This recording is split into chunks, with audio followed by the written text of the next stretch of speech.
Street girl asked to sleep in a billionaire's doghouse. What he did changed everything.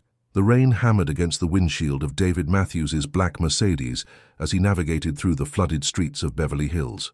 Lightning split the October sky above Los Angeles, illuminating the Mediterranean-style mansions that lined the winding roads. At 45, David had built an empire spanning from Los Angeles to San Francisco, his real estate ventures making him one of California's most successful entrepreneurs. Yet tonight, as he pulled into the circular driveway of his sprawling estate, he felt the familiar weight of solitude pressing against his chest. The mansion stood like a fortress against the storm, its terracotta roof gleaming under the security lights. David had purchased it 5 years ago, not for its warmth but for its isolation, high walls, manicured gardens, and enough space to avoid unwanted human contact. Success had taught him that people wanted something from him, always something. Better to live alone than to be constantly disappointed. As he stepped from his car, briefcase in hand, a flash of movement caught his eye near the ornate fountain. David paused, his business instincts alert. Los Angeles had taught him to be cautious, especially in these affluent neighborhoods that attracted all kinds of trouble, but what he saw made him freeze entirely. A small figure crouched behind the marble fountain, soaked to the bone.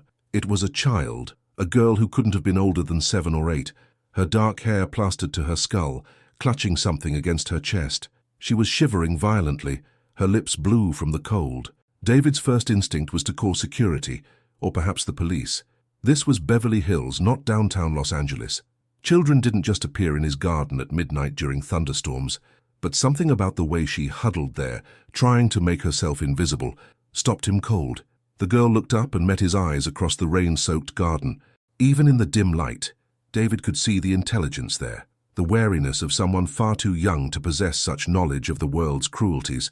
She didn't run, didn't scream for help. Instead, she stood slowly, water cascading from her torn clothing, and walked toward him with the dignity of someone who had nothing left to lose. When she stopped in front of him, close enough that he could see the exhaustion etched across her small face, she spoke with a voice that would haunt his dreams for years to come. "Sir," she said, her teeth chattering so violently she could barely form the words, "can I sleep in your doghouse tonight?" David Matthews had negotiated billion-dollar deals, faced down hostile board members, and survived economic crashes that destroyed lesser men. Yet standing in his rain-soaked driveway, faced with a 7-year-old girl's desperate request, he found himself completely paralyzed. "I promise I'll be real quiet," Carmen continued, her small voice cutting through the storm's fury. "I just need somewhere warm until the rain stops. I won't bother anybody and I'll leave as soon as the sun comes up, I swear." The rain continued to pour down on them both, but David barely noticed. Something about this child's composed desperation reached into his chest and squeezed. He could see her fighting not to cry, see the way she clutched what appeared to be a raggedness doll against her chest, like a lifeline. "I don't have a dog," David heard himself say, the words escaping before his business mind could censor them.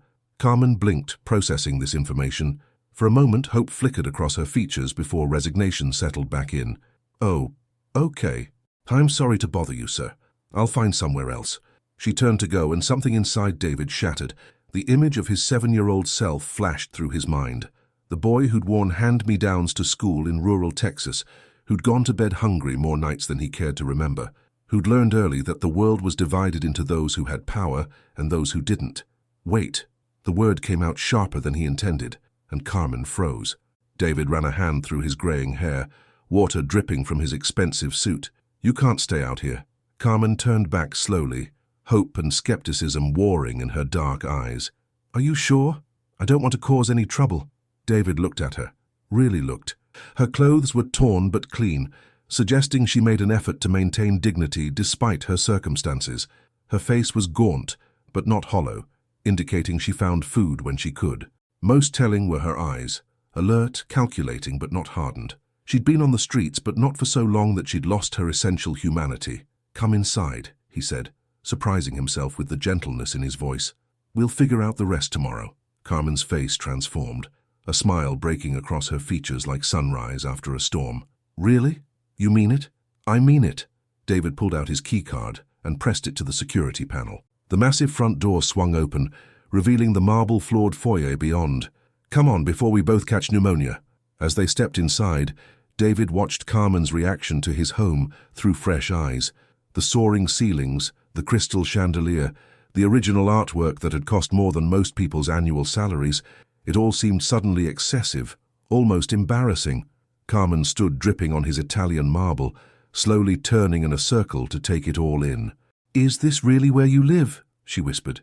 "Yes," David said, then added more softly, "though lately it feels more like a very expensive hotel." Carmen nodded solemnly. "I know what you mean. Sometimes the nicest places feel the loneliest." The observation was so unexpectedly profound that David found himself studying this remarkable child with new interest. Who was she?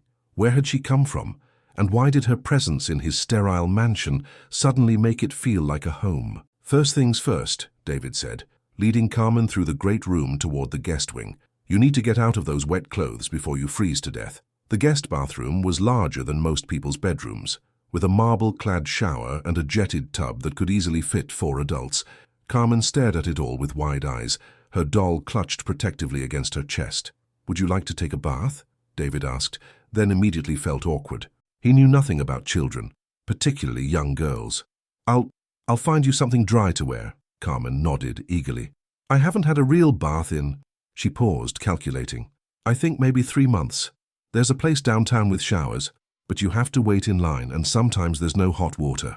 The casual way she mentioned this hardship made David's chest tight. He turned on the taps, testing the water temperature. "Well, there's plenty of hot water here. And these jets—" He pressed a button and the tub began to bubble. "They're supposed to be relaxing," Carmen gasped with delight. "It's like a magic pool."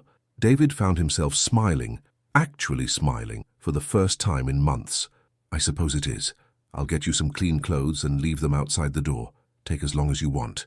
He retreated to his bedroom, rummaging through his walk-in closet for something that might work. The smallest item he owned was a navy polo shirt that would be enormous on her, but it would have to do. Tomorrow, he decided, they would go shopping. Tomorrow. The thought stopped him cold. Was he really planning beyond tonight? Was he actually considering keeping this child here longer than the storm lasted? From the bathroom came the sound of splashing and quiet laughter, sounds his mansion had never heard before. David sat heavily on his bed, staring at the polo shirt in his hands. His phone buzzed with urgent emails about the Morrison development project, but for the first time in his career, he ignored them entirely. 20 minutes later, Carmen emerged from the bathroom looking like a different person. Her dark hair, now clean and drying in soft waves, framed a face that was prettier than he'd initially realized. The polo shirt hung to her knees like a dress, and she'd rolled the sleeves up multiple times. She was still clutching her doll, but now he could see it was a handmade creation with button eyes and yarn hair, worn soft from years of love. "Better?" David asked. "Much better?" Carmen's smile was radiant. "Thank you, Mr. Matthews. David Matthews. But you can call me David." "Thank you, David. I'm Carmen." "Carmen." He tested the name. "That's a beautiful name." "My mama picked it," Carmen said simply, then quickly changed the subject. "Something smells really good." David had been making hot chocolate, a skill he'd forgotten he possessed. "Are you hungry?" Carmen's eyes lit up, but she tried to play it casual. "Maybe a little." In the kitchen, David watched Carmen devour cookies and hot chocolate with the controlled desperation of someone who never knew when the next meal might come. She ate slowly, savoring each bite, and when she thought he wasn't looking, she wrapped one cookie in a napkin and slipped it into the pocket of his polo shirt. "The chocolate tastes really good," she said, and to his amazement, tears began rolling down her cheeks. "Carmen, what's wrong?" "Nothing's wrong," she said, wiping her eyes with the 2 long sleeves. "It's just... it tastes like love, you know? Like how I remember my mama's chocolate tasting." David felt something crack open inside his chest. Without thinking, he reached across the kitchen island and gently touched her small hand. "Would you like to tell me about your mama?" Carmen's face closed off immediately. "She's not here anymore. It's just me now." The finality in her voice told David not to push. Instead, he busied himself cleaning up, stealing glances at this extraordinary child who'd somehow turned his sterile mansion into something that felt almost like a home. "Carmen," he said carefully, "where do you usually sleep?" "Different places," she said vaguely. "There's a shelter downtown, but it fills up fast. Sometimes the church on 5th Street lets kids stay if there's room. Sometimes," she shrugged, "you find doorways, or if you're lucky, someone leaves their car unlocked." The casual way she described this nightmare made David's heart ache. "Well, tonight you'll sleep in a real bed. The guest room has clean sheets and extra blankets." Carmen's eyes filled with tears again. "I don't understand why you're being so nice to me. Most people just walk past like I'm invisible." David knelt down so they were eye level. "Carmen, every child deserves kindness. Every child deserves a safe place to sleep. Tonight, this is yours." As he tucked her into the guest bed, the first time he'd performed such a parental act in his life, Carmen looked up at him with eyes full of wonder. "David," she whispered. "Yeah? Is it okay if I pretend, just for tonight, that this is my home, and you're my dad?" The question hit David like a physical blow. He stared down at this brave, broken, beautiful child and realized that something fundamental had shifted inside him. The empty mansion, the successful but lonely life, the carefully constructed walls he'd built around his heart, all of it seemed suddenly meaningless. "Yes," he whispered back, "you can pretend that." As Carmen drifted off to sleep, David sat in his study, unable to concentrate on the reports spread across his desk. Through the baby monitor he'd hastily installed, he could hear her quiet breathing. For the first time in decades, the sound of another person in his house didn't feel like an intrusion. It felt like coming home. David woke before dawn, a lifetime habit from his early days building his empire. But instead of immediately reaching for his phone to check overnight market reports, he found himself listening for sounds from the guest room. The storm had passed, leaving Los Angeles washed clean under a brilliant October sky. Carmen was already awake, sitting on the guest room floor with her doll, having what appeared to be a serious conversation. Through the cracked door, David could hear her whispered words. "See, Rosie, I told you we'd find somewhere safe. He's really nice and he makes the best hot chocolate in the whole world. But we can't stay forever. Nice things like this don't last for girls like us." The matter-of-fact resignation in her voice broke David's heart. He knocked gently on the doorframe. "Good morning, Carmen." She jumped up, instantly alert. "Good morning. I was just telling Rosie about your house. She's never seen anything so beautiful." David looked at the carefully made bed, noting that Carmen had folded his polo shirt neatly on the dresser, despite the fact that it was the only clothing she had. "Rosie is your doll? She was my mama's when she was little. Now she takes care of me." Carmen hugged the worn toy protectively. "Are you going to make me leave now? I know the storm is over." The hope and fear warring in her expression made David's decision for him. "Actually, I was thinking we might go shopping this morning. You need clothes that actually fit." Carmen's face lit up, then immediately dimmed with worry. "I don't have any money to pay you back. Consider it a gift," David said gently.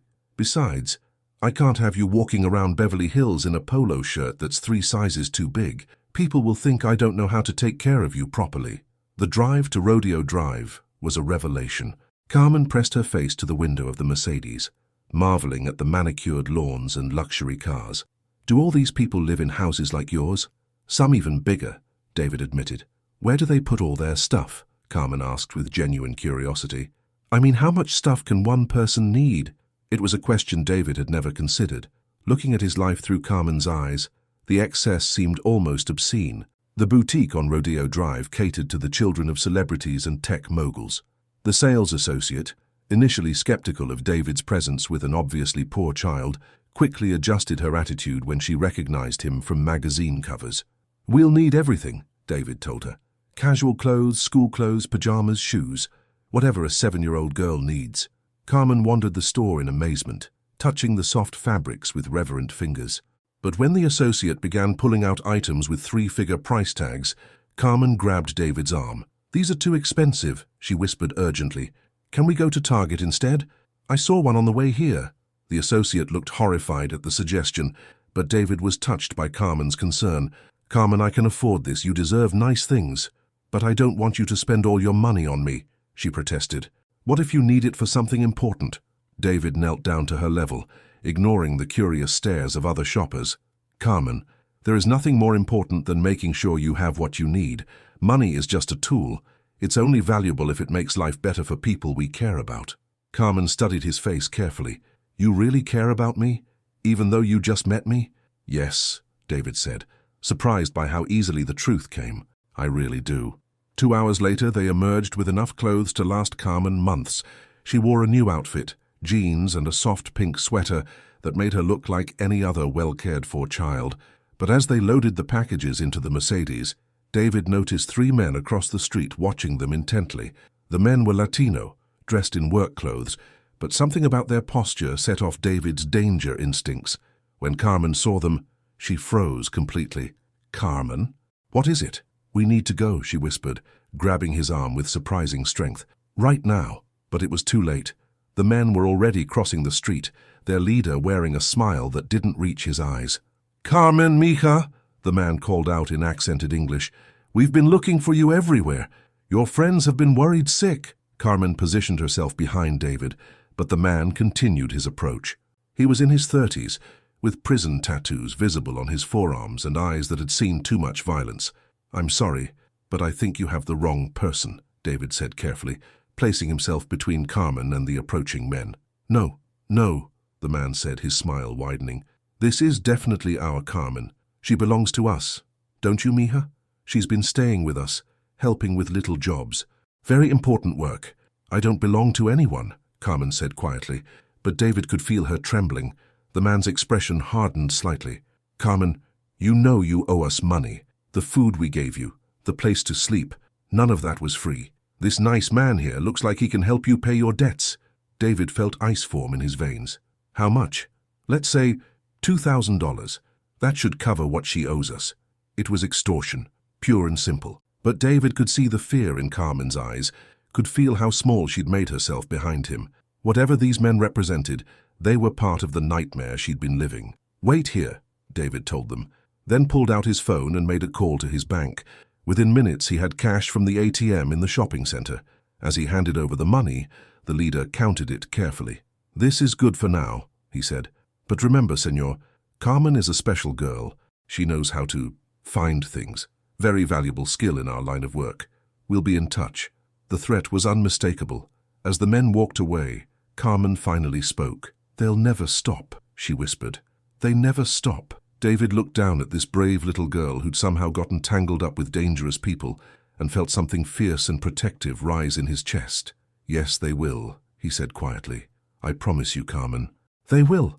But as they drove back to Beverly Hills, David couldn't shake the feeling that he'd just bought them time, not freedom, and time, he was beginning to realize, might not be enough to protect the child who was rapidly becoming the most important person in his world. The knock on David's front door came at precisely 9 a.m. on Monday morning. He'd called in sick to the office for the first time in his career, unable to leave Carmen alone after the encounter with the men. Through the security camera, he saw a professional-looking African-American woman in her 30s, carrying an official briefcase. "Child Protective Services," she announced. When David opened the door, "I'm Sarah Johnson. I received a report about a minor child staying in this residence." David's blood ran cold. "May I see your identification?" After verifying her credentials, David reluctantly let her in. Carmen was in the kitchen having breakfast, but she looked up nervously as the woman entered. "Hello there," Sarah said gently to Carmen. "I'm Sarah. I work for an organization that makes sure children are safe and happy. Can you tell me your name?" "Carmen," she replied quietly, instinctively moving closer to David. "Carmen, I need to ask you some questions, okay? First, are you staying here willingly?" "Yes," Carmen said immediately. "David saved me from the storm and he's been taking really good care of me. He bought me clothes and made me hot chocolate and let me sleep in the most comfortable bed in the whole world." Sarah made notes, then turned to David. "Mr. Matthews, can you explain how this child came to be in your care?" David recounted the events of Saturday night, carefully omitting the encounter with the men on Rodeo Drive. Sarah listened intently, asking pointed questions about his motivations and plans. "Mr. Matthews," she said finally, "I appreciate that you provided shelter during the storm, but you can't simply keep a child without proper legal procedures. Carmen needs to be placed in the system while we investigate her background and find appropriate placement." "No!" Carmen burst out, tears streaming down her face. "Please don't send me away. He takes care of me. I'm safe here. I don't want to go back to the shelters." David felt his heart breaking as Carmen clung to his arm. "Ms. Johnson, surely there's some way to expedite the process. Carmen has been through enough trauma." "I understand your concern," Sarah said, not unkindly, "but there are procedures. We need background checks, home studies, character references. This could take months." "Then let her stay here during the investigation," David said. "I'll provide whatever documentation you need. References, financial statements, anything." Before Sarah could respond, The doorbell rang again. David answered it to find his sister Patricia standing on his doorstep, her perfectly styled blonde hair and designer suit marking her as distinctly out of place in the emotional chaos of the morning. "David, what in God's name is going on?" Patricia demanded as she swept into the foyer. "I got 3 calls this morning about you being seen with some street child, and now there's a CPS worker's car in your driveway." "Patricia, this is Carmen," David said carefully. "Carmen, this is my sister, Patricia." Patricia barely glanced at Carmen before turning back to David. "Have you completely lost your mind? Do you have any idea what this could do to your reputation? To the family name?" "Lower your voice," David said sharply. "You're frightening her." "Good. Someone should be frightened. David, you're a 45-year-old bachelor with no experience with children. You can't just decide to play house with some random street kid." Carmen flinched as if she'd been slapped. "I'm not random," she said quietly. "And I'm not some street kid. I have a name." Patricia ignored her completely. "David, think about this rationally. Your business associates, your clients, what are they going to think? You're jeopardizing everything you've built for what? A momentary impulse to play savior." "That's enough," David said, his voice dangerously quiet. He knelt down to Carmen's level. "Go upstairs for a few minutes, sweetheart. The adults need to talk." Carmen looked between the 3 adults, clearly understanding more than they gave her credit for. "It's okay," she said softly. "I know I don't belong here. I never should have asked to stay." She walked upstairs with heartbreaking dignity, leaving the 3 adults in tense silence.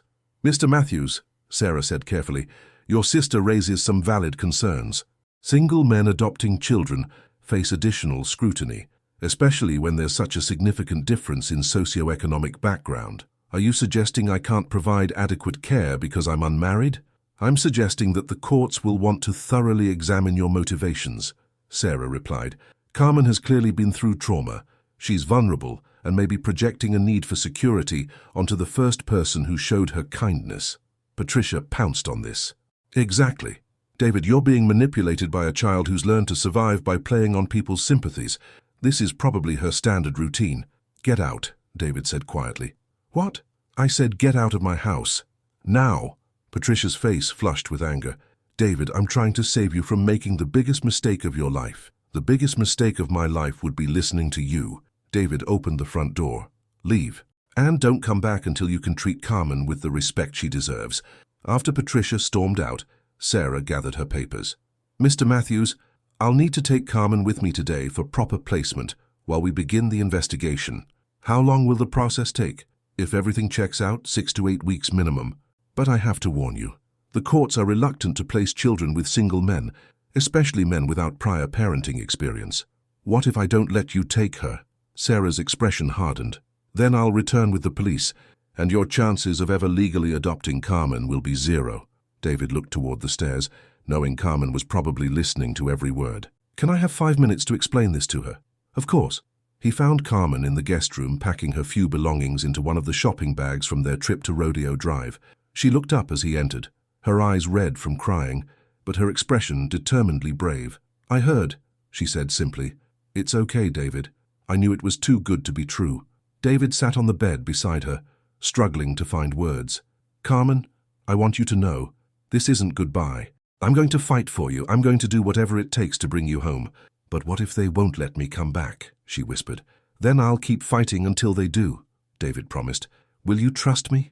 Will you be brave just a little longer?" Carmen nodded, though her bottom lip trembled. "Will you visit me? As often as they'll let me," David said, pulling her into a hug. "And Carmen, no matter what anyone says, you do belong here. You belong with me." As Sarah led Carmen away, the little girl turned back once to look at David. "Take care of Rosie while I'm gone," she called out, holding up her doll. David caught the worn toy, surprised by how much weight it carried. "I'll keep her safe," he promised. As the CPS car disappeared down his driveway, David stood alone in his mansion, holding a raggedness doll and feeling more empty than he ever had in his life. But beneath the emptiness, something harder was forming. Determination. Purpose. Carmen had asked him to be brave. It was time to find out just how brave he could be. 3 weeks into the legal process, David's carefully controlled world exploded into chaos. The call came at 2:17 p.m. on a Tuesday, just as he was reviewing adoption paperwork with his attorney. "Mr. Matthews?" Sarah Johnson's voice was strained with barely controlled panic. We have a problem. Carmen is missing. The legal documents scattered to the floor as David bolted upright. What do you mean, missing? She had a routine medical appointment at the community health center downtown. I was supposed to pick her up at 3:30, but when I arrived, the receptionist said 3 men had already collected her. They claimed to be her family. David's vision blurred with rage. The same men from Rodeo Drive. You know who took her? I'll explain later. Where are you now? Still at the health center.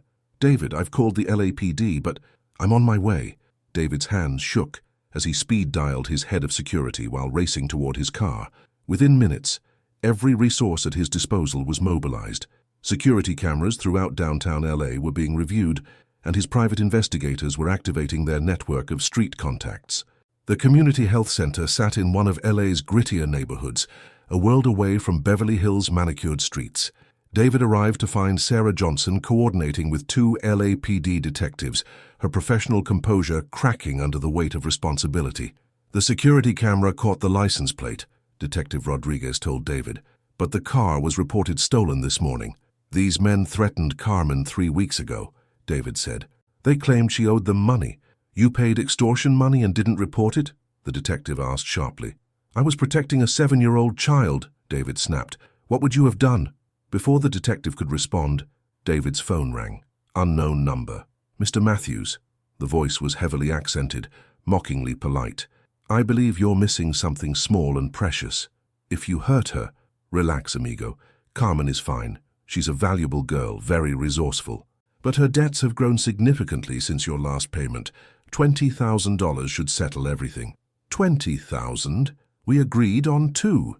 That was before she became expensive to maintain. Running around Beverly Hills, attracting attention. These things complicate business. 20,000 cash or Carmen starts earning her keep the hard way. David felt sick. Where? Long Beach Port, Warehouse District. Pier 47 warehouse marked Pacific Import Solutions. Come alone, Mr. Matthews, or the price doubles. The line went dead.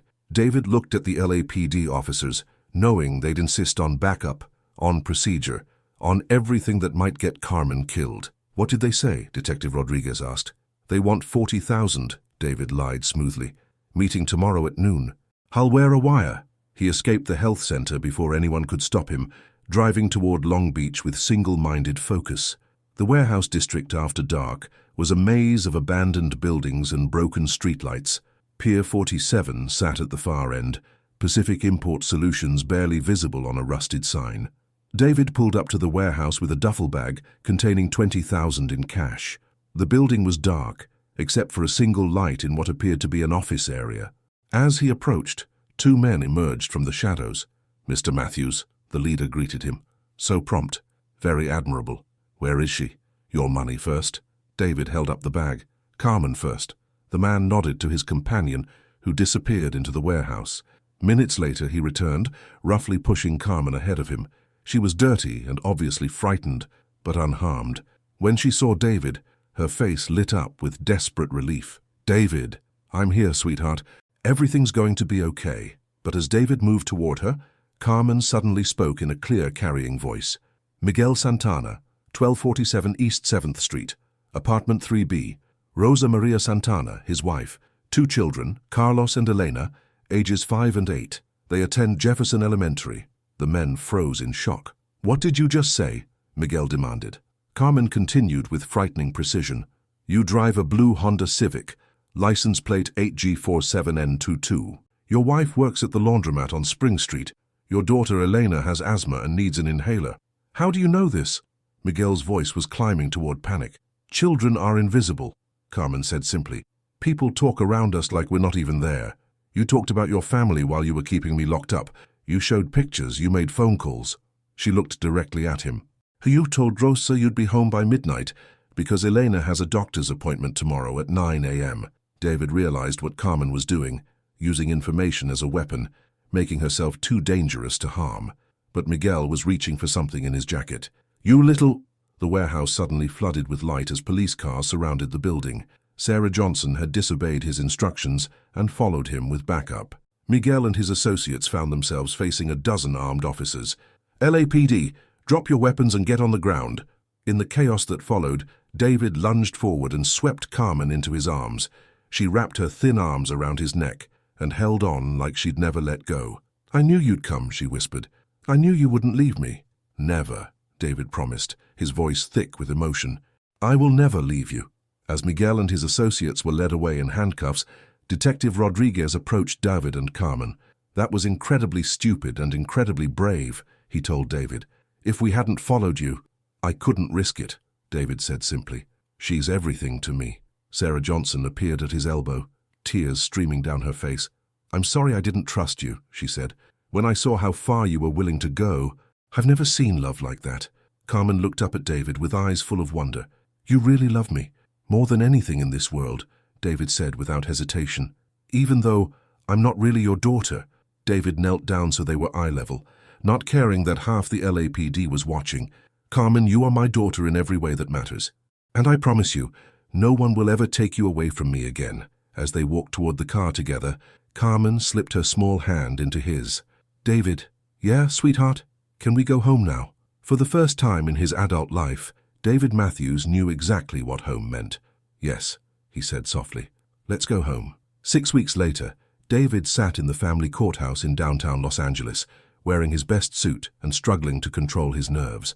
Beside him, Carmen fidgeted in her new dress, a soft blue creation that made her look like the child she was finally allowed to be. The weeks since the kidnapping had passed in a blur of legal preparations. Sarah Johnson had become an unexpected ally, her report to the court painting David as a man who'd risked everything to protect a vulnerable child. Character witnesses lined up to testify, from his business associates to Carmen's teachers at the private school where she'd been enrolled. "All rise for the Honorable Judge Maria Santos," the bailiff announced. Judge Santos was a stern-looking woman in her 50s, with kind eyes and a reputation for fairness. She reviewed the case file carefully before addressing the courtroom. "This is an unusual case," she began. "We have a successful businessman with no prior experience with children seeking to adopt a child from a vastly different background. The court must consider whether this placement serves the best interests of the minor child." David felt Carmen tense beside him. He reached over and squeezed her hand reassuringly. "However," Judge Santos continued, "the court has also reviewed extensive documentation of Mr. Matthews's commitment to this child's welfare. The testimony from Ms. Johnson of Child Protective Services has been particularly compelling." Sarah Johnson rose from her seat. "Your Honor, in 15 years with CPS, I have never seen a prospective parent demonstrate such dedication. Mr. Matthews literally put his life at risk to rescue Carmen from kidnappers.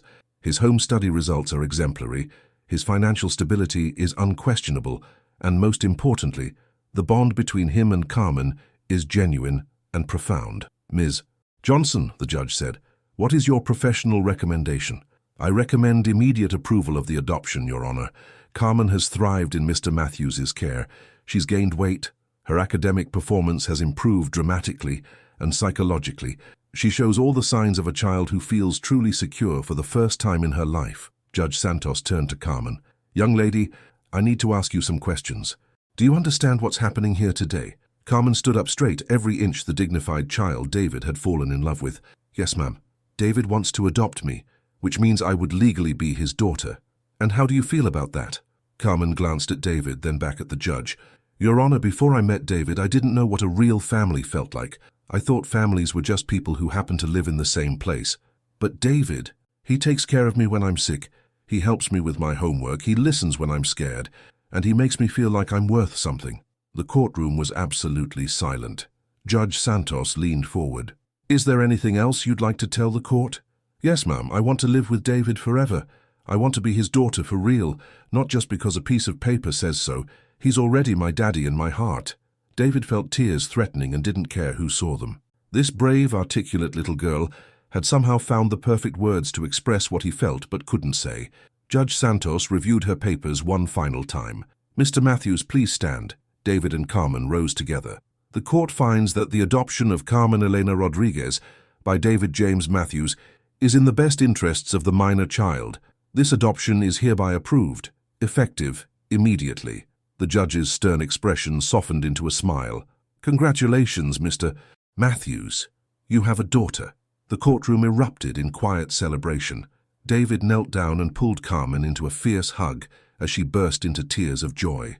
"Are you really my daddy now?" she whispered. Really and truly, David said, his own voice thick with emotion. Forever and always. Sarah Johnson approached with the official papers. "Well, Ms. Matthews," she said to Carmen with a grin, "how does your new name sound?" "Carmen Elena Matthews." Carmen tested the words. "I like it. I like it a lot." As they prepared to leave the courthouse, David was surprised to see Patricia waiting in the hallway. His sister looked nervous and somewhat ashamed. "David," she said quietly, "I owe you an apology, both of you." Carmen moved slightly behind David, remembering their first unpleasant encounter. "I was wrong," Patricia continued.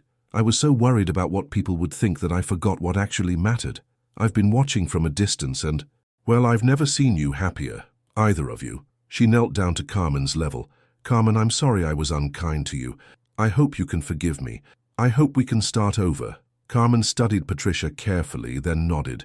"Starting over is good. David taught me that everyone deserves a second chance." Patricia's eyes filled with tears.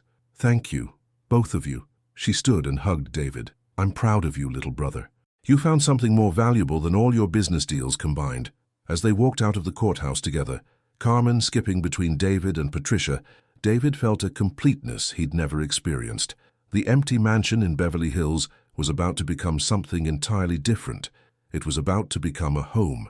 "David?" Carmen said as they reached the car. "What is it, sweetheart? Can we stop and get ice cream? I want to celebrate being Carmen Elena Matthews with chocolate chip cookie dough." David laughed, a sound that was becoming more frequent and natural. "We can get whatever kind of ice cream you want. You're my daughter now. We're a family." Carmen beamed up at him. "The best family in the whole world." Looking down at her radiant face, David couldn't have agreed more. 1 year later, David stood in the converted warehouse in East Los Angeles, watching Carmen cut the ribbon for the grand opening of Carmen's house, the first in what would become a network of shelters for homeless children throughout California. The transformation had been remarkable, both of the space and of their lives. What had once been an abandoned warehouse was now a bright, welcoming facility, with sleeping quarters for 30 children, a commercial kitchen, computer lab, library, and recreational areas designed specifically for young people who'd been living on the streets. "Ladies and gentlemen," Carmen announced into the microphone, her voice clear and confident despite her 8 years, "welcome to Carmen's house, where every kid gets a second chance at having a childhood." The crowd of donors, social workers, city officials, and media representatives applauded enthusiastically. David felt his chest swell with pride as he watched his daughter, address the gathering with the poise of someone much older. "A year ago," Carmen continued, "I was just another homeless kid trying to survive in Los Angeles. I slept in doorways, went hungry, and thought nobody cared whether I lived or died. But then I met my dad." She looked directly at David, her smile radiant. "He taught me that families aren't just about blood. They're about choice, about commitment, about love." In the audience, Sarah Johnson wiped tears from her eyes. She'd become not just their caseworker, but a close family friend, often joining them for Sunday dinners at the Beverly Hills mansion that no longer felt empty or cold. "Carmen's house isn't just about giving kids a place to sleep," Carmen explained. "It's about giving them hope. It's about showing them that they matter, that they deserve good things, and that sometimes if you're really lucky you might find the family you never knew you were looking for." The ribbon cutting was followed by tours of the facility. David walked through the dormitories, kitchen, and common areas, marveling at how much had changed in 12 months. The anonymous donation that had funded the project, $50 million, had been the largest charitable contribution in Los Angeles history. "Dad," Carmen appeared at his elbow, using the title that still made his heart skip a beat, "Mrs. Rodriguez wants to thank you personally." David turned to find a middle-aged Latina woman approaching with 3 children in tow. Her eyes were bright with unshed tears. "Mr. Matthews," she said in accented English, "I cannot find the words. My children, they have been living in our car for 3 months. Tonight, for the first time, they will sleep in real beds with clean sheets and full stomachs. You have given us hope." David knelt down to address the children directly, 2 boys and a girl, ranging in age from 6 to 10. "What are your names?" "I'm Miguel," said the oldest boy. "This is my brother Carlos and my sister Isabella." "Well, Miguel, Carlos, and Isabella," David said seriously, "this is your house now. Carmen and I built it for kids exactly like you. You're safe here and you're welcome here for as long as you need." The youngest, Isabella, stepped forward shyly. Are you really Carmen's daddy? I really am. Did you adopt her because you felt sorry for her? The question came from Carlos, the middle child, and David could hear the edge of cynicism that came from too much disappointment. No, David said firmly. I adopted Carmen because she changed my life. Because she made me realize that having all the money in the world doesn't mean anything if you don't have someone to share it with. Carmen didn't need my pity. I needed her love. Carmen appeared beside him, seemingly from nowhere. Carlos, can I tell you a secret? The boy nodded. My dad was really sad before he met me. He lived in this huge house all by himself, and he worked all the time, and he forgot how to smile. I taught him how to have fun again. So really I rescued him just as much as he rescued me. Carlos considered this seriously. So you both needed each other? Exactly, Carmen said. That's how the best families work. Later that evening, as they drove back to Beverly Hills, Carmen was unusually quiet. David glanced at her in the rearview mirror, noting her thoughtful expression. Penny for your thoughts, he said gently. I was thinking about Mama, Carmen said softly. I wish she could see what we built. I think she'd be proud. David pulled the car over and turned to face her. Carmen, tell me about your Mama. You've never really talked about her. Carmen was quiet for a long moment. She was really young when I was born, only 17. She tried to take care of me, but she got sick. Cancer. By the time the doctors found it, it was too late. Tears began rolling down her cheeks. She died when I was 5. That's when I ended up on the streets. What was her name? Eleanor. Elena Rodriguez. She always said that if anything happened to her, I should remember that I was worthy of love, no matter what anyone else said. David felt his heart break and heal simultaneously. She was right, sweetheart. You are worthy of love. You're worthy of everything good in this world. I know that now, Carmen said, wiping her eyes, because you showed me. And now we get to show other kids, too. As they continued home, David thought about the journey that had brought them to this point. A year ago, he'd been a successful but empty man living in isolation. Now, he was a father, a philanthropist, and part of something larger than himself. The mansion came into view, its windows glowing warmly in the gathering dusk. But it wasn't the house that made it home. It was the little girl in the back seat, humming quietly to herself as she planned improvements for Carmen's house. Dad, Carmen said, as they pulled into the driveway. Yeah, sweetheart? I love you. I love you too, Carmen. More than you'll ever know. As they walked into their home together, David reflected on how a simple question asked during a thunderstorm, "Can I sleep in your doghouse tonight?" had led to the most meaningful chapter of his life. Sometimes, he realized, the most important moments arrive disguised as the smallest requests. And sometimes, saying yes to one scared little girl can change not just 2 lives, but hundreds of others as well. 2 years had passed since the adoption, and the rhythm of their life together had settled into something beautiful and natural. David found himself measuring time not in fiscal quarters or market reports, but in Carmen's milestones, her first A+ in mathematics, her successful piano recital, the day she taught him to make paper airplanes that actually flew.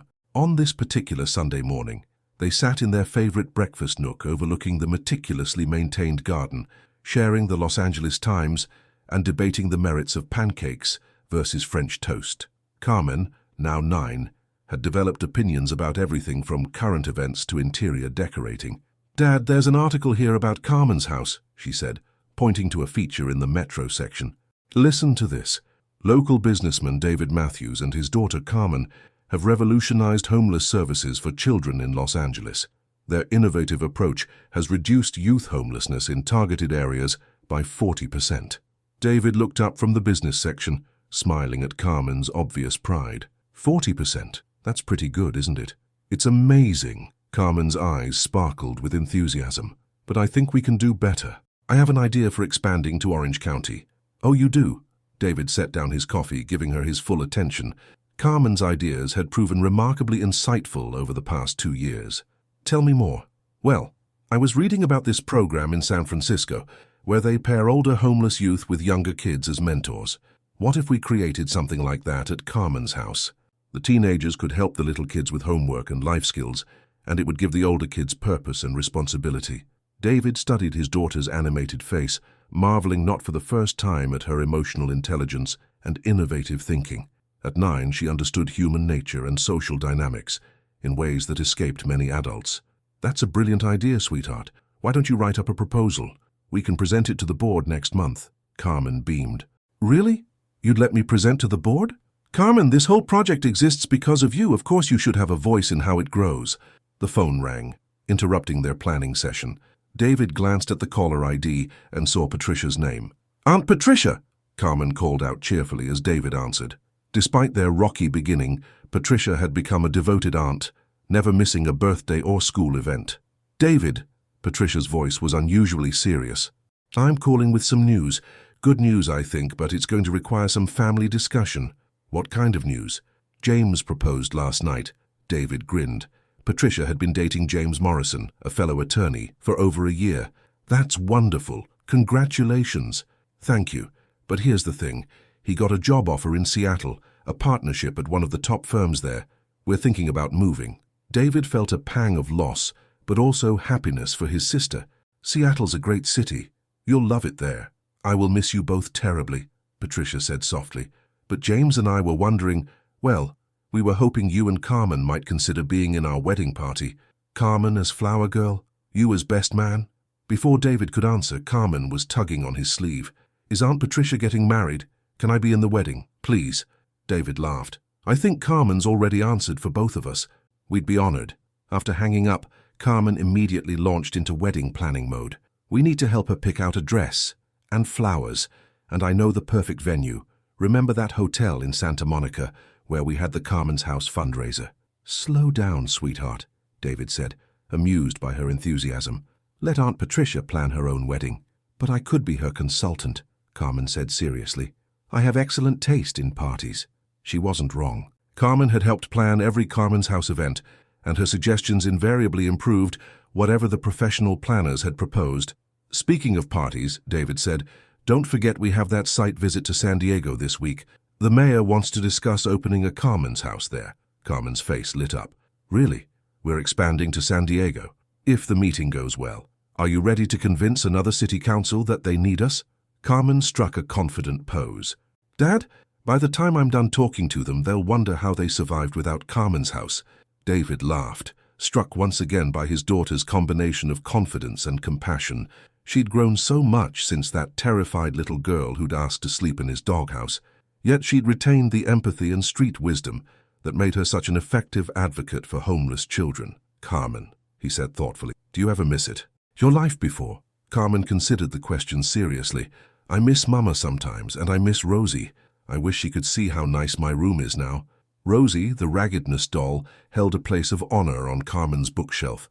But I don't miss being scared all the time. I don't miss going to sleep hungry or not knowing where I'd be sleeping the next night. She paused, then added, but you know what I don't miss at all? Feeling like I didn't matter, like I was invisible. Now I know I matter because I have you, and because we're helping other kids know they matter too. David reached across the table and squeezed her hand. You matter more than you'll ever know, not just to me, but to everyone whose life you've touched.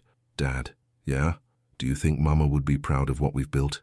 Sweetheart, David said softly, I think your Mama would be incredibly proud of the amazing young woman you're becoming. She'd be proud of your kindness, your intelligence, and your determination to help others. Most of all, she'd be proud that you never forgot where you came from or stopped caring about kids who are going through what you went through. Carmen nodded, satisfied. Good, because sometimes I think she's watching, you know. Making sure I remember that being lucky means helping others get lucky too. As they cleared the breakfast dishes together, David reflected on how profoundly his life had changed. 2 years ago, success had meant building his real estate empire and accumulating wealth. Now success meant watching Carmen flourish, seeing homeless children find safety and hope, and building something that would outlast both of them. Dad, Carmen said as they loaded the dishwasher, I have another idea. I'm listening. What if we wrote a book about our story, about how families can form in unexpected ways? Maybe other people who are scared to take a chance on love would read it and realize that the risk is worth it. David paused, a dish halfway to the dishwasher. You know what? That might be the best idea you've ever had. Really, really. We could donate the proceeds to expand Carmen's House. Carmen threw her arms around his waist. This is going to be the best book ever. It'll have everything. Drama, adventure, love, and a happy ending. It's definitely got all that, David agreed, hugging her back, plus the most amazing co-author I could ask for. As they finished cleaning up and began planning their day, David marveled at how naturally they'd fallen into being a family. There was no manual for adopting a formerly homeless child, no guidebook for transforming from a confirmed bachelor into a devoted father. They'd figured it out together, day by day, mistake by mistake, triumph by triumph. "Dad," Carmen said, as they headed toward his study to work on her proposal for the mentorship program. "What is it, sweetheart?" "Thank you." "For what?" "For not being too scared to love me." David stopped walking and knelt down to her level, something he'd done countless times over the past 2 years. "Carmen, loving you wasn't scary. It was the easiest thing I've ever done. You walked into my life and made everything make sense." Carmen smiled, the radiant expression that still had the power to light up his entire world. "I love you too, Dad." "Forever and always." "Forever and always," David echoed, and meant it with every fiber of his being. As they settled into the study to work on changing the world one homeless child at a time, David thought about the storm that had brought them together. He'd once seen that night as an interruption, a disruption to his carefully ordered life. Now he knew better. That storm hadn't disrupted his life, it had delivered it. The call came at 6:30 on a Tuesday morning, jarring David awake with its urgency. Carmen, now 10 years old and in 5th grade, was still asleep in her room when Sarah Johnson's voice filled the pre-dawn quiet. "David, we have a situation at Carmen's house downtown. There's been an incident with one of the kids and the media is all over it." David sat up immediately, his business instincts kicking in. "What kind of incident?" 14-year-old Marcus Rivera ran away last night and was picked up by LAPD for shoplifting. The store owner is pressing charges, and the newspapers are running stories about another failure of the shelter system. David rubbed his temples, already seeing the potential damage. "Where's Marcus now?" "Juvenile detention." "But David, there's more. His caseworker is suggesting that Carmen's house isn't equipped to handle older kids with behavioral issues. They're threatening to pull our license for housing teens." "I'll be there in an hour," David said, already reaching for his clothes. "Dad?" Carmen appeared in his doorway, rubbing sleep from her eyes. "Is everything okay?" David hesitated. Over the past 3 years, he'd tried to shield Carmen from the more difficult aspects of their work, wanting her to maintain her optimism about their mission. But she was getting older, more perceptive, and he'd learned that honesty usually served them better than protection. "There's a problem at Carmen's house," he said gently. "One of the older kids got into trouble, and now some people are questioning whether we should be helping teenagers." Carmen's expression immediately sharpened with concern. "Marcus?" David was surprised she knew. "How did you—" "I talk to all the kids when we visit," Carmen said matter-of-factly. "Marcus is angry because his mom died of an overdose and his dad's in prison. He thinks the whole world is against him, so he acts like it doesn't matter what he does." The clinical accuracy of her assessment reminded David that despite her privileged life now, Carmen still understood the psychology of abandoned children better than most trained professionals. "What do you think we should do?" he asked, curious about her perspective. Carmen considered for a moment. "Can we go see him?" "Marcus, I mean. Sometimes when you feel like nobody cares, it helps to know that somebody actually does." 2 hours later, they sat in the sterile visiting room of the Los Angeles Juvenile Detention Center, waiting for Marcus Rivera to be brought in. David had pulled strings to arrange the visit, calling in favors from his legal contacts. Marcus appeared in standard-issue orange clothing, his defiant expression barely masking the fear in his 16-year-old eyes. He was tall for his age but painfully thin, with the hollow look of someone who'd learned early that the world was not a safe place. "Great," Marcus said, as he sat down across from them. The rich guy and his poster child came to gawk at the screw-up. Carmen didn't flinch at the hostility. "Actually, we came to see if you're okay, and to tell you that we're going to get you out of here." Marcus laughed bitterly. "Right. Why would you do that?" "I messed up your perfect little charity project." "Marcus," David said carefully, "what happened?" "What happened?" Marcus's voice rose. "What happened is I got hungry, and the kitchen at your precious Carmen's house was locked because it was after hours, so I went to get food the only way I know how and I got caught. Story of my life." Carmen leaned forward. "Why didn't you ask for help?" "There's always someone on duty. Because I'm not some little kid who can just ask for hot chocolate and cookies and have adults fall all over themselves to help," Marcus snapped. "I'm 17 in 3 months. Then I age out of the system anyway. What's the point of pretending things are going to work out?" David saw the pain behind the anger, the exhaustion of a young man who'd given up hope. "Marcus, what if I told you that you don't have to age out of our system? What if I told you that Carmen's house could help you get your GED, find job training, Maybe even go to college. I'd say you're lying, Marcus said flatly. Nobody invests in kids like me. Dad invested in me, Carmen said quietly. And I was living on the street, stealing food, sleeping in doorways. I thought nobody would ever want me either. That's different, Marcus protested. You were little and cute. You're smart and angry and scared, Carmen interrupted. Just like I was. The only difference is you're older, so you've had more time to build walls. Marcus stared at her, momentarily speechless. David pulled out his phone and showed Marcus a photo. This is the new wing we're building at Carmen's house. Transitional housing for teens aging out of the system. Apartment-style units where kids can learn independent living skills while still having support. You're building this because of me? Marcus asked suspiciously. We're building it because of kids like you, David said. Because Carmen reminded me that not every homeless child is 7 years old. Some of them are 17 and need just as much help, even if they're too proud to ask for it. Marcus was quiet for a long moment. What about the shoplifting charge? My lawyers are working on it, David said. Probably community service and restitution. But Marcus, this has to be the last time. If you come back to Carmen's house, you have to commit to following the rules and working with the counselors. And if I mess up again? Carmen answered before David could. Then we'll figure it out together. That's what families do. Marcus's tough facade cracked slightly. Families? Carmen's house isn't just a shelter, Carmen explained. It's a place where people who've been thrown away get to belong somewhere. Where you don't have to earn love by being perfect. 3 weeks later, Marcus Rivera stood in the common room of Carmen's house, addressing a group of potential donors. He wore a crisp button-down shirt and spoke with the confidence of someone who'd found his voice.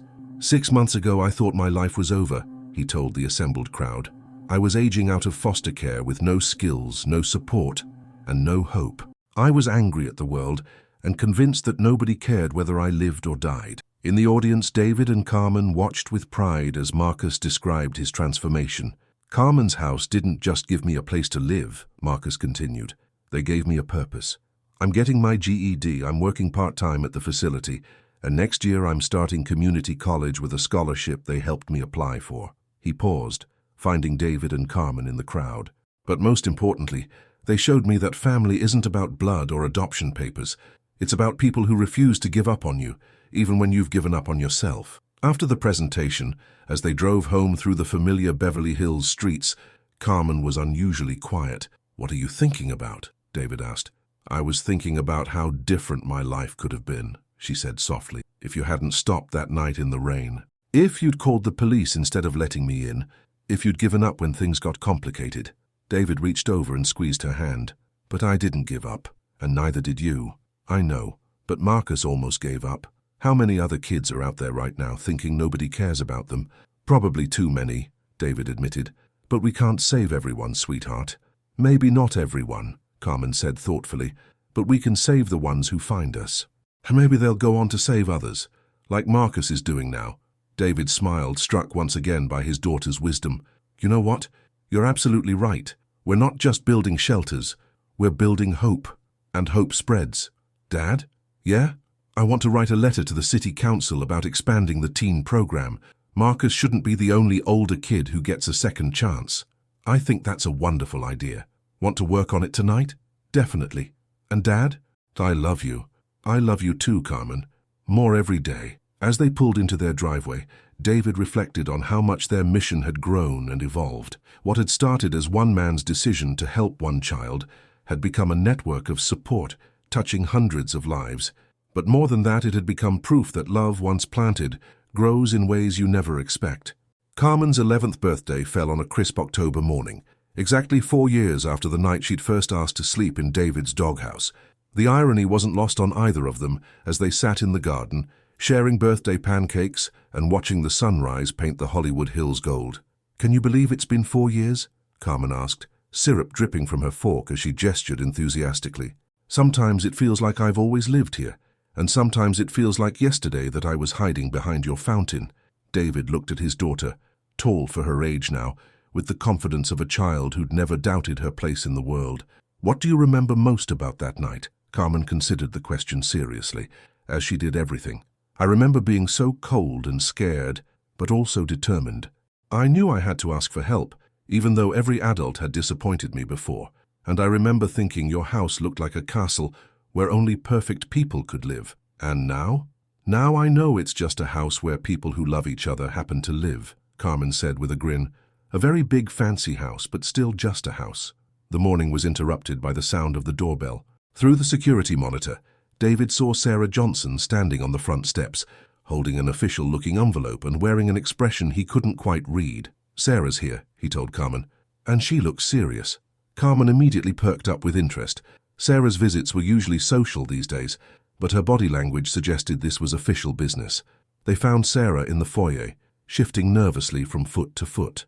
"I hope you don't mind the early visit," she said, "but I have some news that I thought you should hear from me personally." "Good news or bad news?" Carmen asked directly. Sarah smiled. "Good news. Very good news. The Department of Health and Human Services has selected Carmen's House as a model program for a national initiative.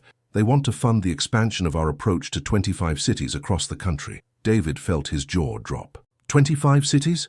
It gets better, Sarah continued. They also want Carmen to serve as a youth advisor to the program. They're calling it the Carmen Initiative, systematic reform of youth homeless services based on our model. Carmen's eyes went wide. "They want to name it after me."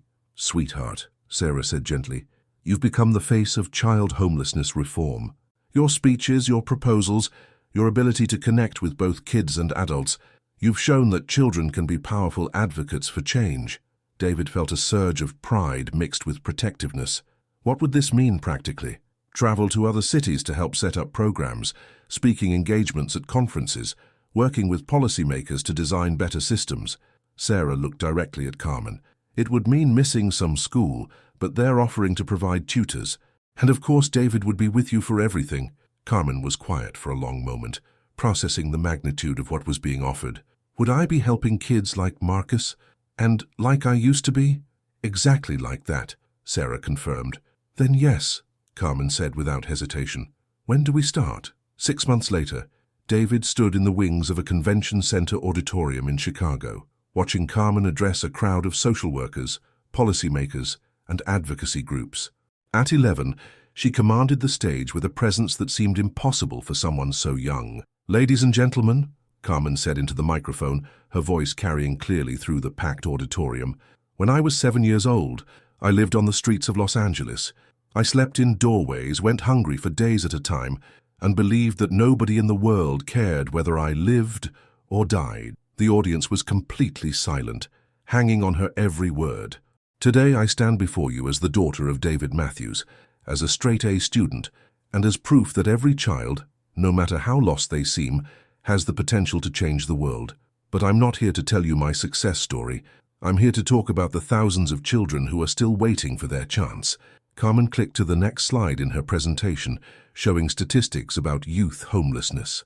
In America, over 1.6 million children experience homelessness every year. These aren't statistics.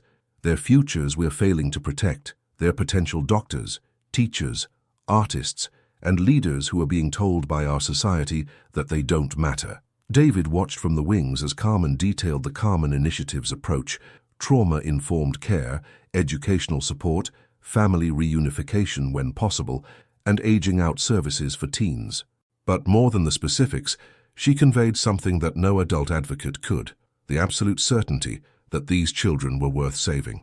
"Carmen's House doesn't just provide shelter," she explained. "It provides hope. It tells kids who've been thrown away that they still have value, that they still have futures, that someone believes in them enough to invest in their potential." After her speech, during the question and answer session, a social worker from Detroit asked, "Carmen, what would you say to a child who's lost hope entirely?"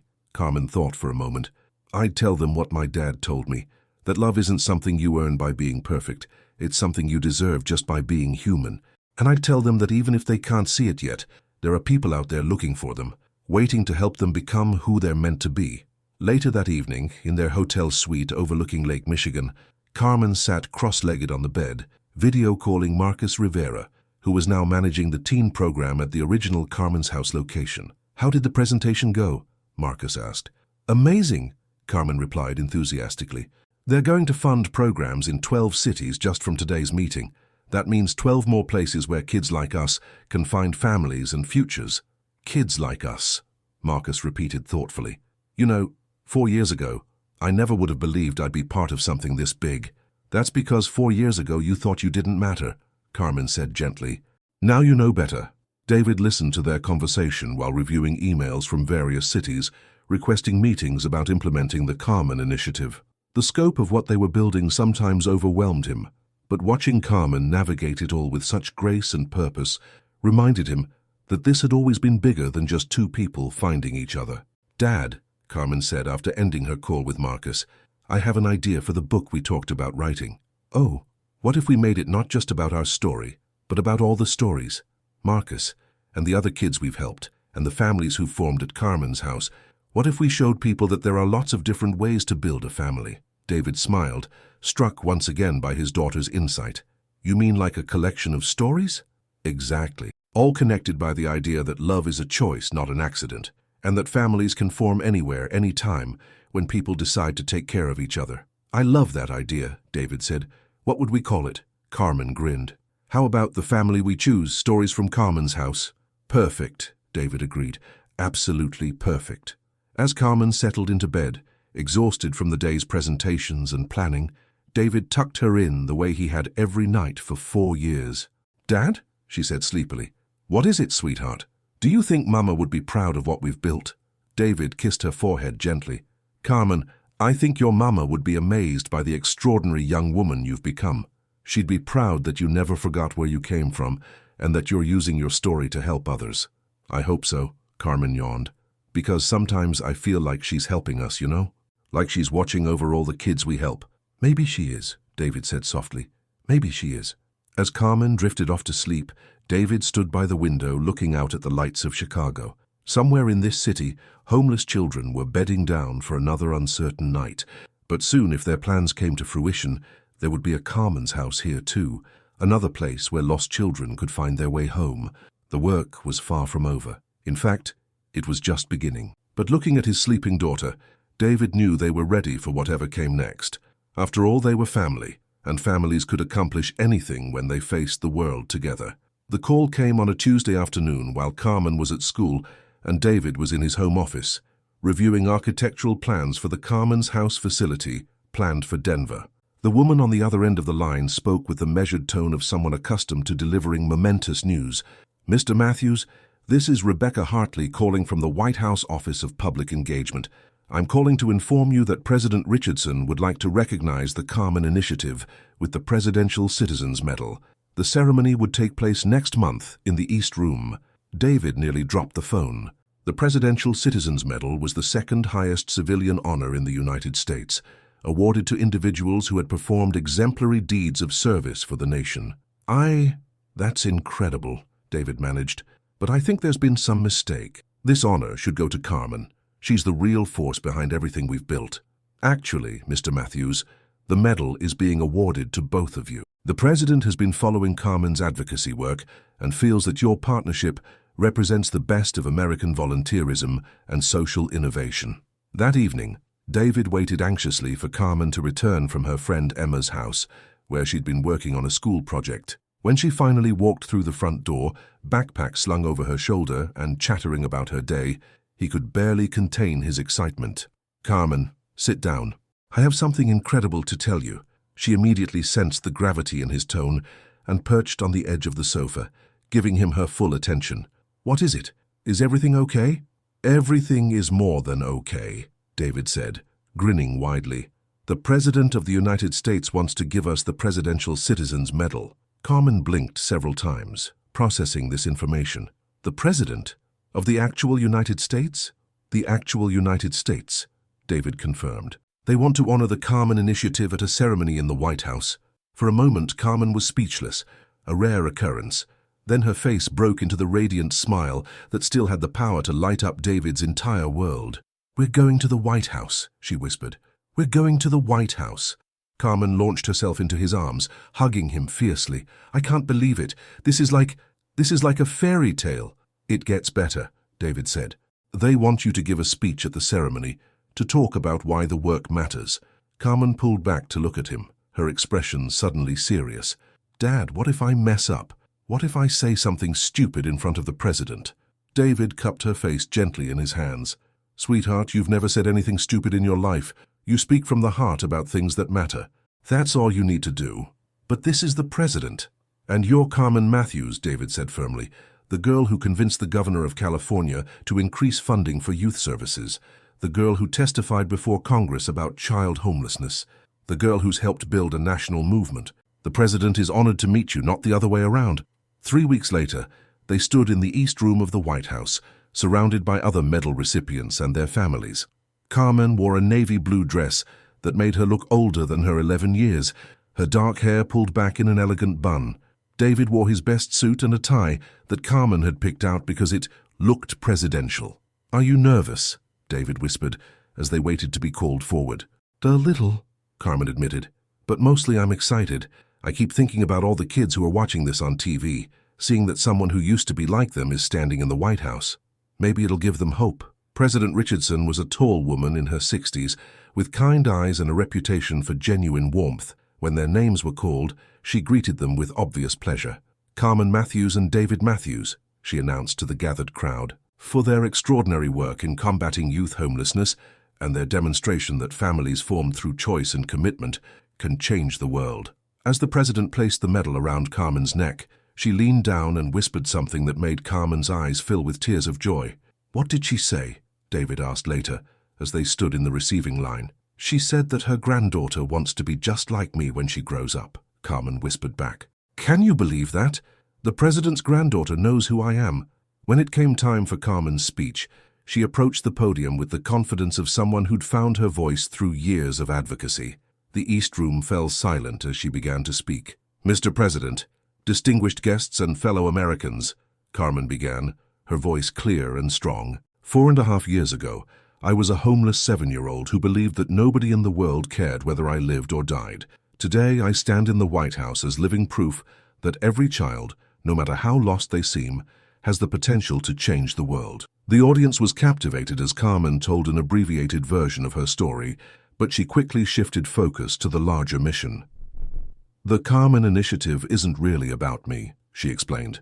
"It's about the 1.6 million children who experience homelessness in our country every year. It's about creating a system that sees these children not as problems to be managed, but as potential to be nurtured." She clicked to her first slide, showing before and after photos of Carmen's house facilities across the country. "In the past 2 years, we've opened facilities in 18 cities. We've served over 3,000 children. Most importantly, we've proven that when we invest in homeless children with love, support, and high expectations, they don't just survive, they thrive." Carmen's voice grew more passionate as she continued. "Marcus Rivera, who was about to age out of foster care with nothing, is now a college sophomore studying social work. Maria Santos, who came to us at age 8 speaking no English, is now one of the top students in her 6th grade class. Tommy Chen, who had been on the streets for 3 years, is now living with his adoptive family and taking advanced mathematics." She paused, looking directly at President Richardson. "These aren't just success stories. They're proof that America's promise, that everyone has the opportunity to pursue life, liberty, and happiness, can be real for every child, not just the lucky ones." Carmen concluded with a challenge that would be quoted in newspapers across the country the next day. "I ask every American to imagine if the child they were at 7 years old had been homeless, hungry, and afraid. Would you want that child to be invisible? Or would you want someone to see their potential and fight for their future? Because that's what we're doing at Carmen's house. We're fighting for futures that might otherwise be lost." The East Room erupted in sustained applause. David felt tears streaming down his face as he watched his daughter, their daughter, receive a standing ovation from some of the most powerful people in the country. Later that evening at the hotel, Carmen sat on the bed still wearing her medal, video calling the kids at Carmen's house locations across the country. Each facility had organized viewing parties to watch the ceremony, and the children were beside themselves with excitement. "Did you really shake hands with the president?" asked 8-year-old Jennifer from the Phoenix location. "I sure did," Carmen replied. "And you know what she told me? She said that every child in America should have the chance to stand where I'm standing today. That means you too, Jennifer." "Carmen," called out Marcus from Los Angeles, where he was helping coordinate the viewing party, "you represented all of us today. We're so proud of you." "I'm proud of all of you," Carmen replied. "This medal belongs to every kid who's ever felt invisible and every adult who's decided to see them. We're all part of this story." After the calls ended, Carmen sat quietly for a moment, still processing the magnitude of the day. "How do you feel?" David asked gently. "Grateful," Carmen said simply.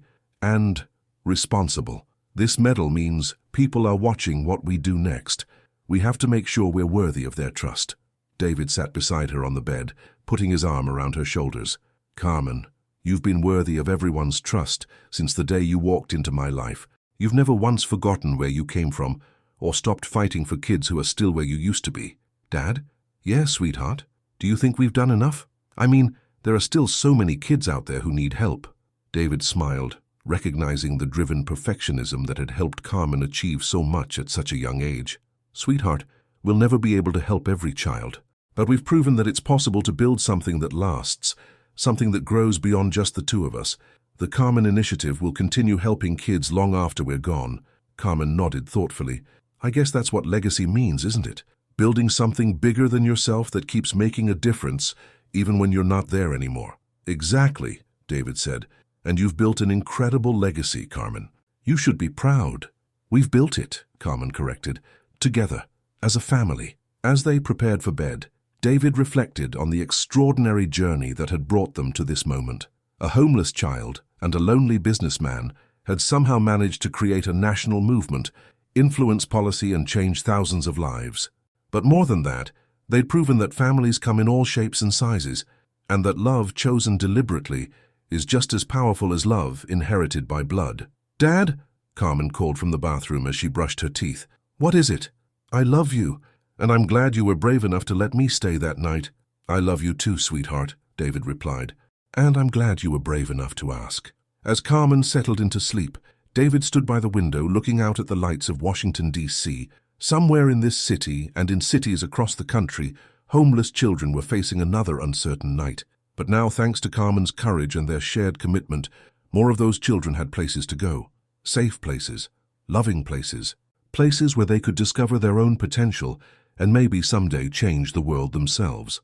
The work would continue, the mission would grow, and the family they'd chosen to build together would keep making a difference, one child at a time. 5 years had passed since Carmen's speech at the White House, and the December morning found them in a familiar place, the original Carmen's house in East Los Angeles, preparing for what would be their most significant expansion yet.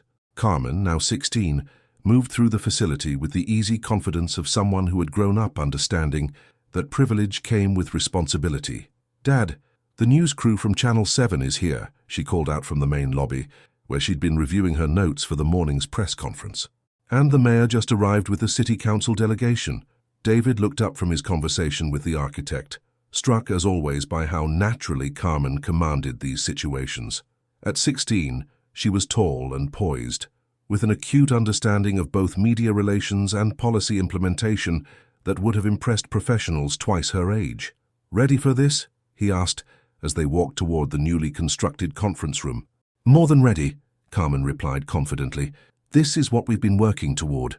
The press conference was announcing the official launch of Carmen's House National, a non-profit network that would operate independently of government funding, ensuring its survival regardless of political changes.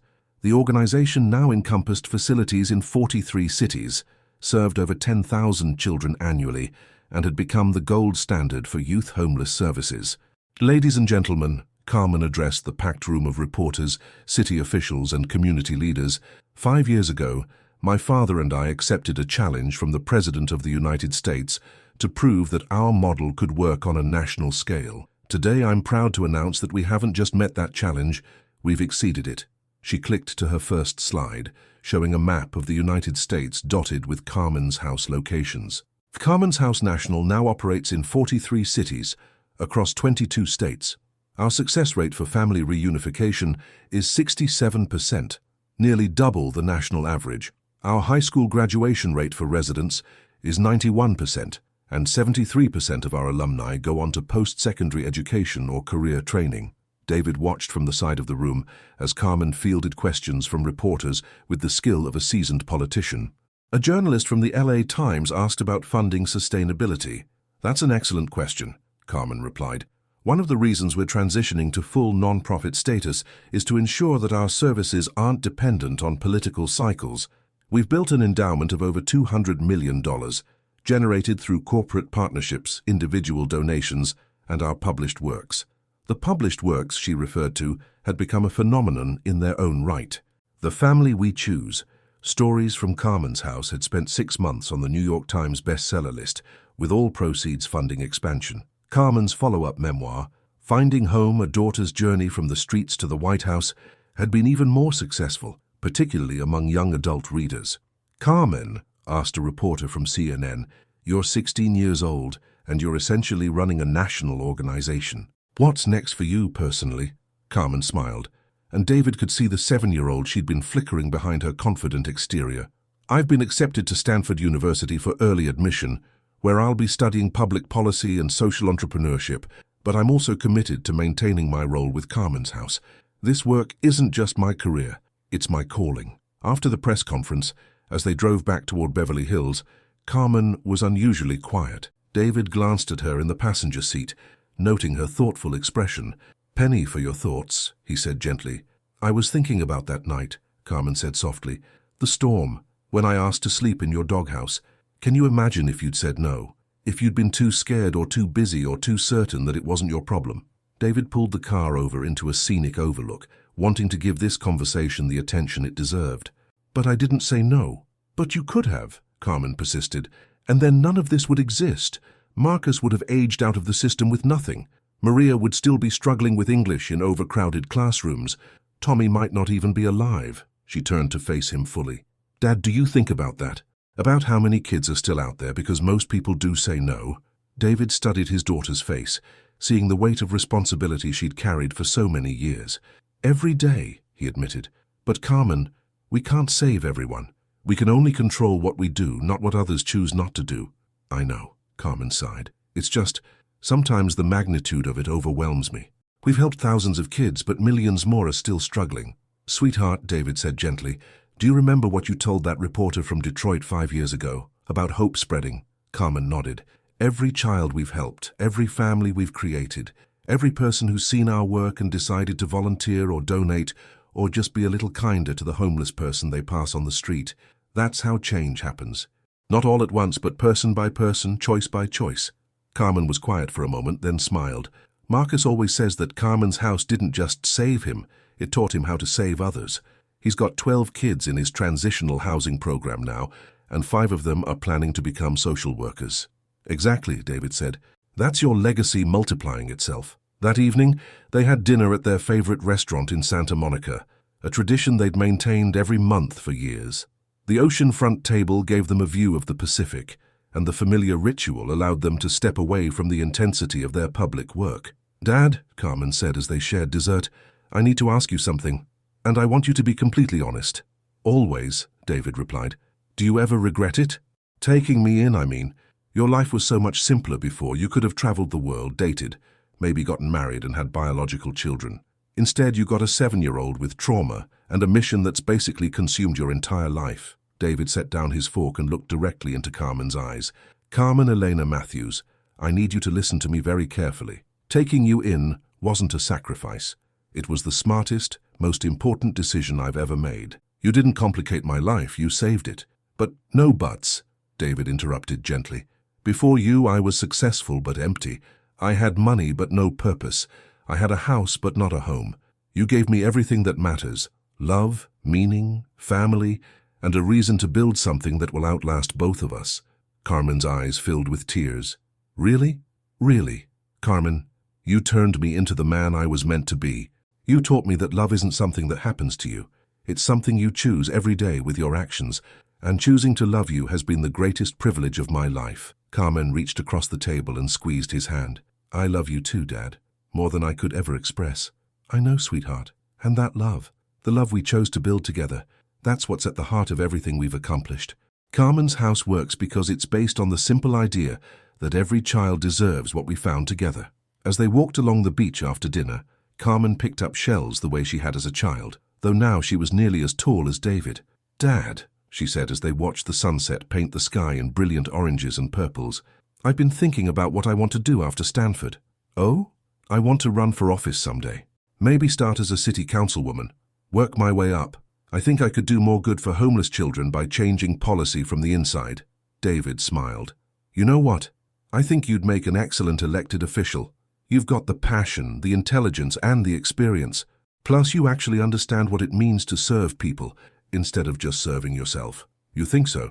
I think the world needs more leaders who remember what it feels like to be powerless, David said, who understand that government policies aren't abstract concepts. They're decisions that affect real people's lives. Will you support me, even if it means more campaigns and more public scrutiny? David stopped walking and turned to face her. Carmen, I will support you in whatever you choose to do with your life, whether that's politics, social work, business, or anything else. My job as your father isn't to control your path. It's to make sure you have the tools and confidence to walk whatever path you choose. Carmen hugged him tightly. Thank you for everything, for saving me, for believing in me, for teaching me that I could save others too. Thank you, David replied, for teaching me what it means to be a father, what it means to have a family, what it means to build a legacy that matters. As they headed home, David reflected on the extraordinary journey that had brought them to this moment. In 9 years, they'd gone from a chance encounter during a storm to a father-daughter team that had changed national policy on child homelessness. But more than their public achievements, they'd proved something fundamental about the nature of family. That love chosen deliberately could be just as strong as love inherited through genetics, that families could form anywhere, anytime, when people decided to commit to caring for each other. Dad? Carmen said as they pulled into their driveway. What is it, sweetheart? Thank you for not being too scared to love me. Thank you, David replied, for being brave enough to ask for help that night, and for teaching me that the most important things in life can't be bought. They can only be built, one day at a time, through love and commitment.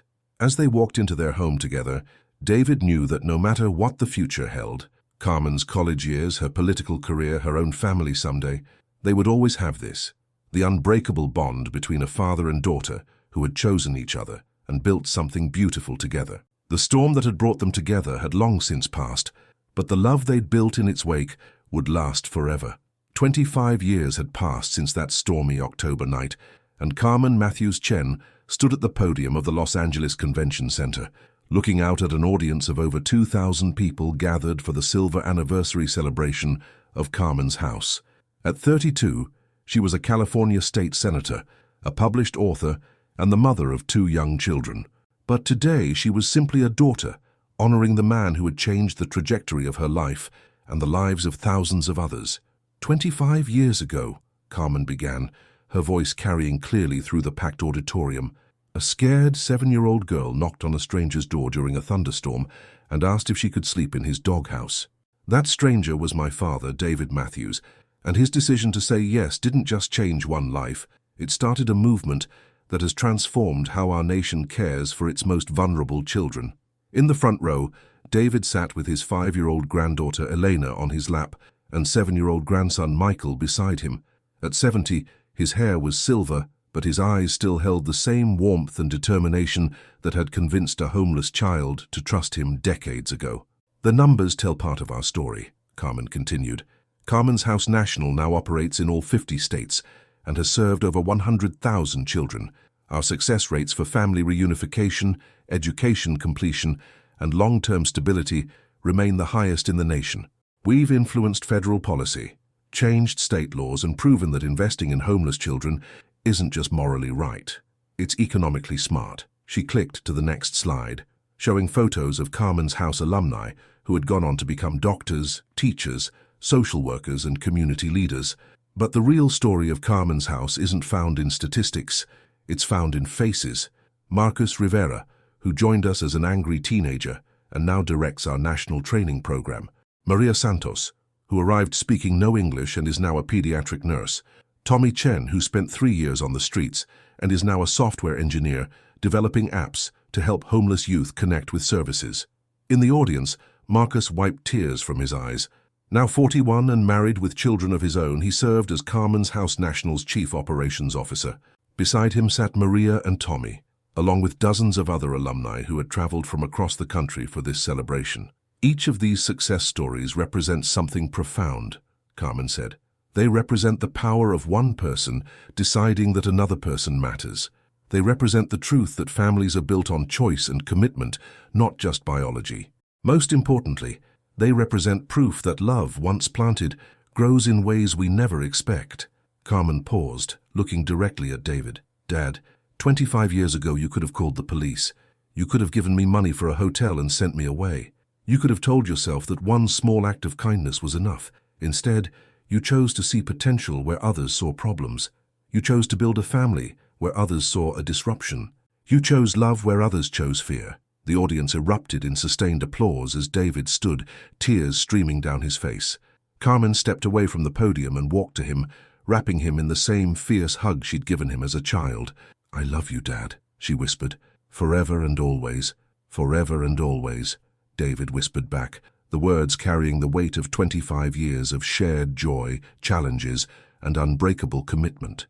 As the applause continued, the large screens around the auditorium began showing a video montage that Carmen and her team had secretly prepared. It featured testimonials from children, families, and staff from Carmen's house locations around the world, a global network that had grown far beyond anything they'd originally imagined. A 12-year-old boy from the Seattle location appeared on screen. "Carmen's house taught me that being homeless doesn't mean being hopeless. It taught me that I have value and potential, and that there are adults who will fight for my future." A former resident who was now a teacher in Phoenix said, "I learned at Carmen's house that family isn't about having the same DNA. It's about having the same commitment to each other's well-being." An adoptive mother from Chicago shared, "We came to Carmen's house to volunteer and ended up finding our daughter." They don't just reunite biological families. They help create chosen families that are just as strong and loving. As the video concluded, Carmen returned to the podium for her final remarks. "The work continues," she said. "This year alone, we'll serve over 8,000 children across our network. We'll reunite 2,400 kids with family members. We'll help 100 teenagers successfully transition to independent living. We'll place 300 children in loving adoptive homes. And we'll prove once again that every child, no matter how lost they seem, deserves a chance to discover their potential." She looked out at the audience, which included elected officials, business leaders, social workers, and former residents. "But beyond the services we provide, Carmen's house represents something even more important. It represents the radical idea that we are all responsible for each other's well-being, that we all have the power to change lives through simple acts of kindness and commitment, that the question isn't whether we can afford to help vulnerable children, it's whether we can afford not to." Carmen's voice grew more passionate as she reached her conclusion. "Every person in this room has the power to be what my father was to me, the adult who chooses to see potential instead of problems, who chooses love over fear, who chooses to believe that families can form anywhere, anytime, when people decide to commit to caring for each other." She gestured toward David, who was still holding Elena while Michael leaned against his arm. 25 years ago, my father taught me that love is a choice we make every day through our actions. Today, I challenge each of you to make that same choice, to see the homeless child on your street, not as someone else's problem, but as someone with unlimited potential waiting to be unlocked, to volunteer, to donate, to advocate, or simply to treat every child you encounter with the dignity and respect they deserve. Carmen's final words rang through the auditorium with the conviction of someone who had lived the truth she was proclaiming, because love, once planted, grows in ways we never expect, and family, once chosen, lasts forever. As the audience rose in thunderous applause, David stood with his grandchildren and walked to the stage. The 3 generations of their family embraced as confetti fell from the ceiling, and the crowd cheered for the unlikely partnership that had changed so many lives. Later that evening, at the family celebration in Beverly Hills, Carmen found David sitting quietly in the garden where she'd first approached him 25 years ago. The fountain still bubbled peacefully, and the mature trees now provided a canopy of stars above them. "Thinking about that night?" Carmen asked, settling beside him on the bench they'd installed years ago. "Always," David replied. "Sometimes I still can't believe how much changed because of one question asked in the rain." Carmen smiled. "Can I sleep in your doghouse tonight?" She laughed softly. "I was so scared but also so determined. I knew it was my last chance to find someone who might care." "I knew it was my last chance too," David said quietly, "to become the man I was meant to be, to have a family, to build something that mattered." Eleanor came running through the garden, chasing fireflies with the uninhibited joy of a 5-year-old. She threw herself into David's lap, chattering excitedly about the bugs with lights. "Grandpa," she said seriously, "Mama says you saved her when she was little." "Actually," David said, kissing the top of her head. She saved me. How? She taught me that love is the most important thing in the world, more important than money or success or being right. And she taught me that families are made when people choose to take care of each other. Eleanor considered this with the gravity that children bring to important concepts. So our family started with choosing. Our family started with love, Carmen said, reaching over to stroke her daughter's hair.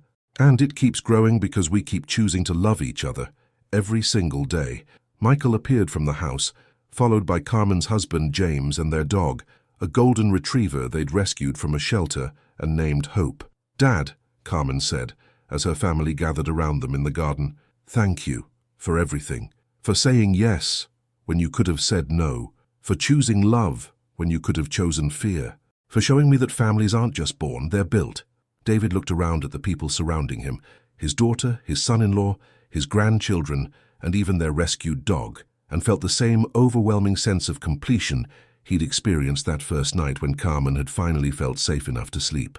"Thank you," he said softly, "for teaching me what it means to be a father, what it means to have a purpose, what it means to build a legacy that will outlast us both." As the family headed inside for cake and more celebration, Carmen lingered for a moment in the garden where it all began. She touched the fountain where she'd hidden as a terrified child, then looked up at the house that had become her home, her sanctuary, and her launching pad for a life of service. In the distance, she could hear laughter from the house, David telling stories to his grandchildren, James and Michael debating baseball statistics, Elena practicing the piano piece she'd learned for the celebration. It was the sound of family, chosen family, committed family, the kind of family that proved love was indeed a choice, made new every day through countless small acts of care and commitment. Carmen smiled and headed toward the house, toward the people who mattered most, toward the continuation of a story that had begun with a question asked in the rain and had grown into something beautiful beyond imagination. The storm that had brought them together was long over, but the love they'd built in its wake would continue forever, touching lives they'd never meet and creating families they'd never know. After all, that's what love did when it was planted with intention and nurtured with commitment. It grew, it spread, it lasted, forever and always.